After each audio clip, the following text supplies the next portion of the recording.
Good morning, dear students. In the last lecture, we discussed about the types of ecological succession, which were primary and secondary ecological successions. Today, we will talk about the structure and function of some of the major ecosystems. So, let us start our today's topic. I will start with the structure and function of forest ecosystem. Before discussing it, let us know some general features of the forest. According to Ministry of Environment, Forest and Climate Change, any land which has an area more than 1 hectare and which have more than 10% of tree canopy density can be termed as a forest area. So, the two conditions should be fulfilled by any area to be declared as a forest area. First, the land size should be more than 1 hectare, and second, the tree canopy density should be more than the 10% of land area. Now, tree canopy density means the total area covered by the branches of any particular tree. So, if we want to know about the tree canopy density of any forest land, then we will have to measure the area covered by the branches of each and every tree. Then all the areas of the total trees has to be added, and if that figure is more than the 10% of the land area, then we say that the tree canopy density of this forest is more than 10%. The forests are home to the most of the earth's terrestrial biodiversity. They supply water, provide livelihood, also help in mitigation of climate change, and are considered as essential factors for sustainable food production. The forests cover about 4 billion hectares land, that is 30% of the earth's land surface. They store massive amounts of carbon and afford other important ecosystem services upon which life on this earth depends. So, forests are characterized by a number of features which are essential for the survival of life on this earth. Now, let us discuss about the types of forest ecosystems. Although different scientists have classified forests differently on various parameters, but the most common classification of the forests is as follows. Based on the location of the forest, they can be classified as tropical forests, temperate forest and boreal forest. Tropical forests are the forests which are found near the equator between 23 degree 27 minute north to 23 degree 27 degrees south of the equator. They are characterized by very high annual rainfall, that is near about 200 to 300 centimeter per year. The day time temperature in such forests is very high because these forests are located near the equator, where the sun rays fall directly. So, the temperature at such forests are very high. Such forests are nutrient poor soil, have nutrient poor soil. Now, what are the reasons that why the tropical forests have poor nutrients in the soil? We will discuss about this. We know that the tropical forests receive very high rainfall, and because of that most of the nutrients will be washed away by the heavy rainfall that flows over the soil or the land. So, most of the nutrients which are present in the soil will get mixed with the flowing rainfall water and get escaped from the forest. These forests have very high biodiversity. They possess 6% of the world's land area, but the total terrestrial biodiversity in such forest is more than 50% of the world's terrestrial biodiversity. The common examples of the animals which can be found in tropical forests are baboons, chimpanzees, gorillas, langurs and gibbons. The second category of forests is temperate forest. These forests lie above the tropical forest means from 23 degree north to 66 degree north of the equator. They are located in Northeast America, Canada, Japan, China and Western Russia. The soil in such forest is very fertile.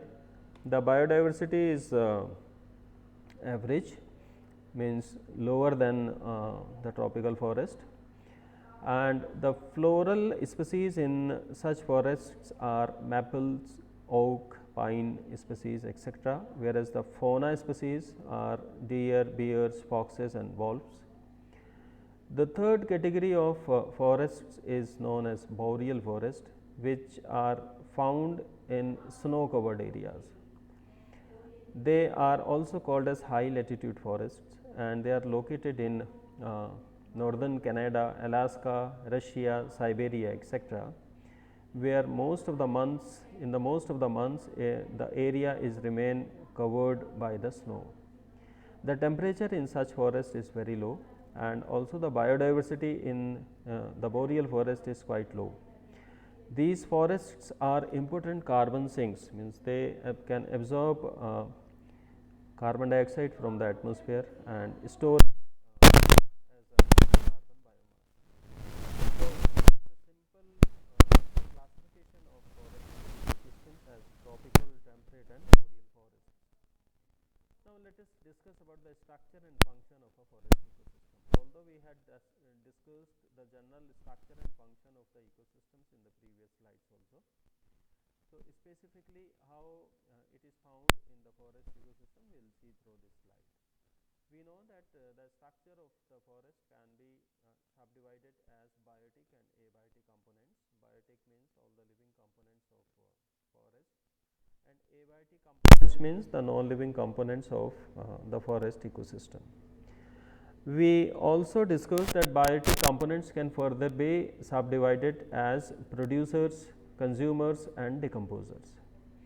Producers are those living organisms which can synthesize their food by their own with the help of sunlight, chlorophyll, carbon dioxide and water. The examples of producers in a forest ecosystem are tall trees, epiphytes means plants which grow on the branches of other trees, climbers, grasses, herbs and shrubs.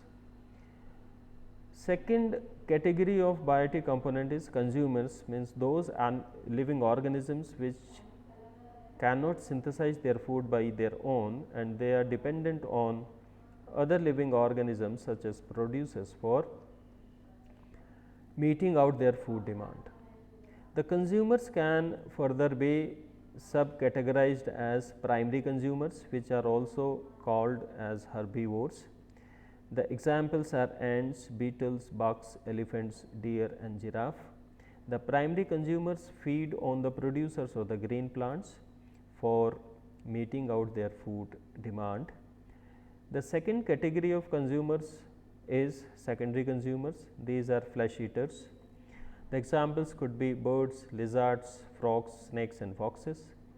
And third category is tertiary consumers. The examples for forest ecosystem in this category are lions and tigers.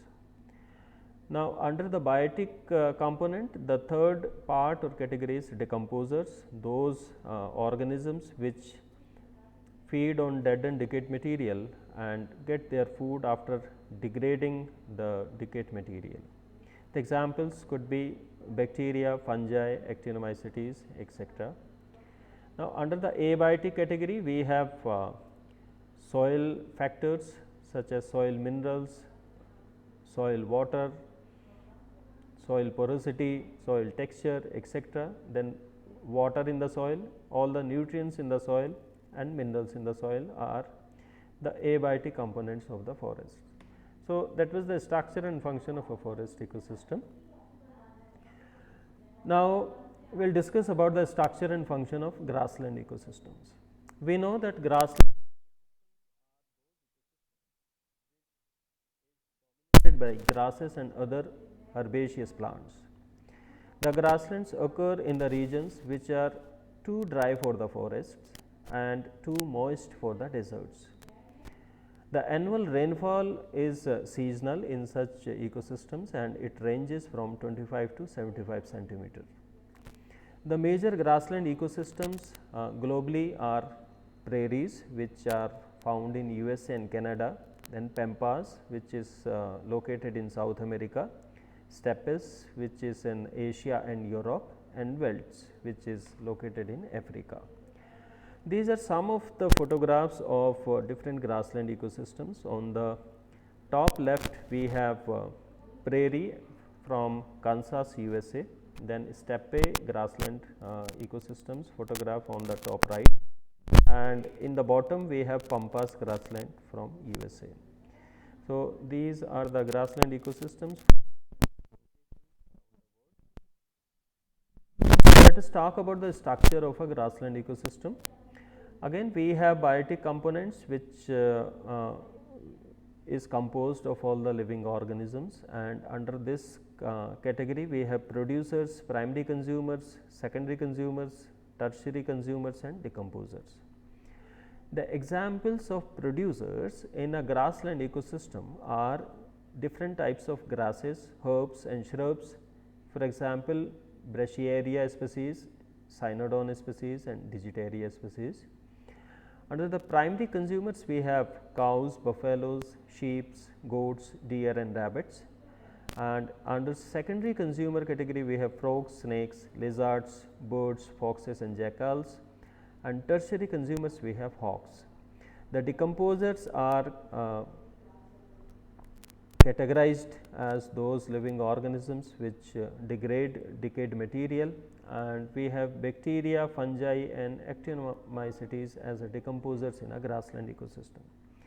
So, you will see that most of the biotic components of grassland ecosystem and forest ecosystems are composition. We have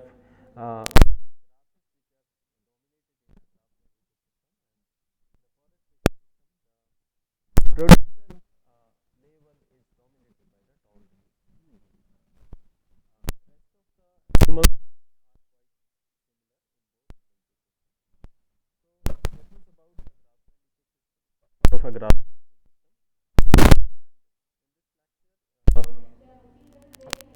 We have